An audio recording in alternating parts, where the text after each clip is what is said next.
Remco, I will start with you because you had your debut in the race home challenge, and you didn't just like trot around at the back for 5 laps and get eliminated.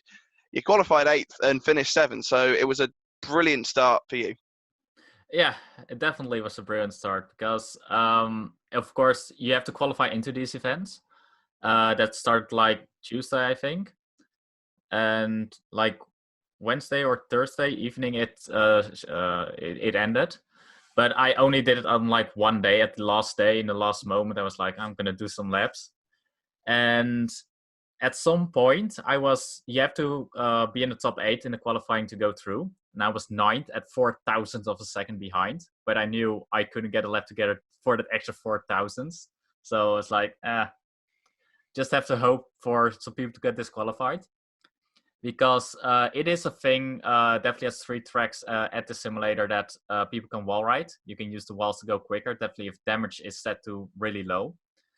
And apparently 5 people in front of me did that because I ended up 4th in that qualifier. So yeah, that was like the first step, which surprised me to even qualify for this event. Well, yeah, I think if people were disqualified for wall riding, I think Jack might have made it up to about P25. But should we just clarify a little bit what wall riding actually is? So that's the case where people aren't using the brakes and they're just using the wall to brake for them and bouncing off it. So like the hairpin, I imagine, is a good turn to do that in. Not good. None of them are good turns to do it in, but you get disqualified. Yeah, because everyone sees the replay. To back and exit of swimming pool, I would have thought. Yeah, okay. The hairpin was not a good turn to do it. Okay. There you had to shift down to first to get the drift right, because that made it brake on the rear wheels, so you could get the car turning. And it was really fun to do, but really hard as well. Definitely in the race when you have to do it for 15 laps.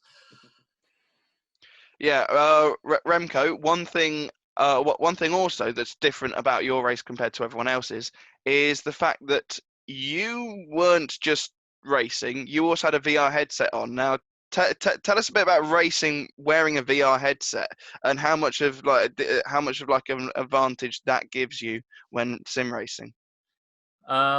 Well, I wasn't the only one with a VR headset. Sophia Floers also was using one. So, I'm an endurance racer. When I'm sim racing, I'm usually doing endurance race, like 24 hours race, 12 hours races. And over there, you don't really drive on street tracks and such. But over there, it's just definitely at the start, and when you're like lapping people that are on a slower class than you can just look around, see where they are. You can see depth, so you know how far they are away from you. And I even have videos of it where I make it 4 wide at Imola in like inches away from other drivers, where others with a single screen just can't because they are in 2D, and yeah, that's just far too dangerous. But on street tracks with Formula E, being able to get up like inches away from the wall, I could like scrape the wall like consistently. That's because you can see how far the wall is away from you. Instead, it's muscle memory where you just turn in and like, yeah, at this rate, when the graphic is like this close to me, this big, then I'm not hitting it. So it's just, and also being able to look around. The hairpin, I could look at the exit of the hairpin. Well, when you're definitely on a single screen, but also triple screen, you can't see it. So if something happens there, you can see it coming pretty much. So yeah. Yeah, and Ed, there was something happening at the hairpin on lap 1. Can you take us through what actually happened on that lap 1 accident? In the sim racers race. Yes. Yeah, I was mainly watching Remco, to be fair, and cheering him because I saw him get up a place. Because I think it was Nick Jacobs that you got by. I remember because Nick Jacobs was behind you for most of the race. Yeah, yes, because he hit me in the rear when I went off. Yes, a bit later on. Yeah, but there wasn't the hairpin. Let's first, because it started at the start, which I have a funny story about. Because I had the best start you can ever have. I went like, my reaction time to the light was less than 1/10 of a second. I've actually rewatched the replay, but the reason for it was a bit different. than just like me being an awesome driver. Because what I noticed is it also in the replay I could hear because you start in neutral for these races, and then you shift up to first while being full throttle, and then you can hear instantly the engine note coming up. But what I noticed is that before my start, someone made a jump start.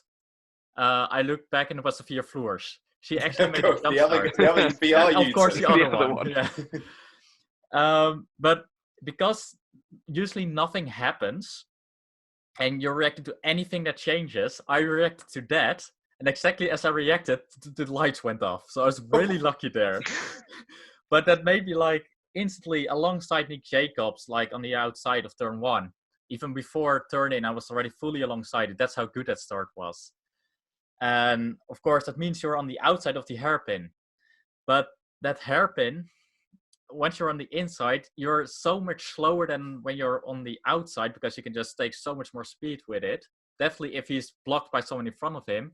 And I went around the outside of the hairpin, and he just backed off, I think, because he was hitting the sausage curb. Because I kind of squeezed him on there. Brilliant. Yeah. Also that whole jump start situation reminded me of something that happened, I think, at the end of season 4, where Andre Lotterer made a jump start and John-Eric Byrne made a perfect start straight after, and then took the lead. Right. Ed, throughout the sim race, unfortunately, it wasn't all about Remco. We would have loved it to be all about Remco, but there was a brilliant fight up at the front. But mostly for Kevin Siggy, it was plain sailing for him. Pole position, fastest lap, and took the race win. Yeah, the Slovenian Kevin Siggy, who of course won McLaren Shadow Project a few years ago, and he's been scoring consistently on the podium in the first couple of races, and now he got pole and basically was pretty much untroubled throughout the entire race. There was a good battle, I think, just behind between Peter Briljak and Peo Pev, I think it was. I think it was for third because Lucas Muller was in second. Muller was second. Sorry, I forgot about Muller. But yeah, that was a good wolf. I think Briljak made a couple of attempts to get past Peo Pev, but Peo didn't really make any kind of mistakes that Peter could take advantage of. And so it's I think Kevin Siggy is now pulled away a little bit in the championship as a result. But I think Pelle Bildrek's still quite high up there, despite having not won a race yet, because we had Joshua Rogers, who won the first race, and then he hasn't qualified or turned up for any of the 2 following 2. So that meant he's fallen behind. He's only got the 25 points, whereas I think Kevin Siggy has gone up to at least 40 or 50 or something, at least double what Joshua Rogers has. So yeah, it's all starting to. It's quite clear that I think it's basically a 3-horse race at the moment. For hopefully Remco can join in. But he's made a good start so far with 7th place. But I think it's looking like a 3-horse race between Peo Pev, Kevin Siggy, and Peter Briljak, in my opinion. Although Lucas Muller is quite close too. Yeah, definitely. Remco, in your race, what one bit of your race that we did see was something that happened on, I believe, lap 2. Going into the swimming pool, you kind of looked like that you kind of missed the apex and then whacked into the barrier. I hate the apex, all right. Yeah. He hit it too well, if anything. Yeah. So take us through that accident, and how much damage did you pick up from that? Oh boy. Well, first off, my pace was surprisingly well. Because normally when I'm racing the likes of Kevin Siggy and such, they're like a second quicker than me per lap. And in qualifying, it was already like only like 3/10. I was slower, 3 or 4 tenths. So I was really surprised with that. And so I was behind Nuno Pinto, and I was actually quicker than him. And in the second lap at the hairpin, he kind of ran wide. So I could put it on the inside there, but it meant I was for the outside of the back, which you just simply can't. He was a little bit ahead of me, so I couldn't do like an outside sweep or anything, or any squeeze in. So I had to back off and then take a look at the inside for a swimming pool, where you of course can't overtake, but just to put him offline. If you like stay to the right, I could, still put alongside and annoy him at least. But what happened then? I had to go back a little bit, but I forgot I was a little bit more to the left at turn in than I should have been. And you're so close behind someone then that you just can't see the inside wall. So it was pretty much on luck, and I was just a little bit too early, hit the inside wall, smashed into the tech pro barrier actually, and that's where Nick Jacobs actually hit me in the rear. I didn't hit the exit wall, which was lucky. But it was like full lock counter steering, and I'm surprised I even managed to hold that one. But yeah, the damage after that was only on 80%, so it wasn't as bad. But I was definitely slower, and I just didn't have the pace anymore to keep up with Nuno. But surprisingly, I didn't get like attacked from behind either, so it was a lonely race after that. So what was it hard to defend, or were you just like keeping pace about a second in front of? Was it Neil Jacobs behind you? Nick Jacobs. Nick Jacobs. Yeah. It wasn't really that hard. It was just like I was doing my thing. I at the beginning I tried to push after I got some damage to get closer to Nuno, but I noticed that I wasn't gaining anything. So then it's just a matter of like, is it worth the risk? I mean, if you make some mistakes, sure, I would be closer, but would he make a mistake? Probably not. He's well experienced in that field, so. Yeah.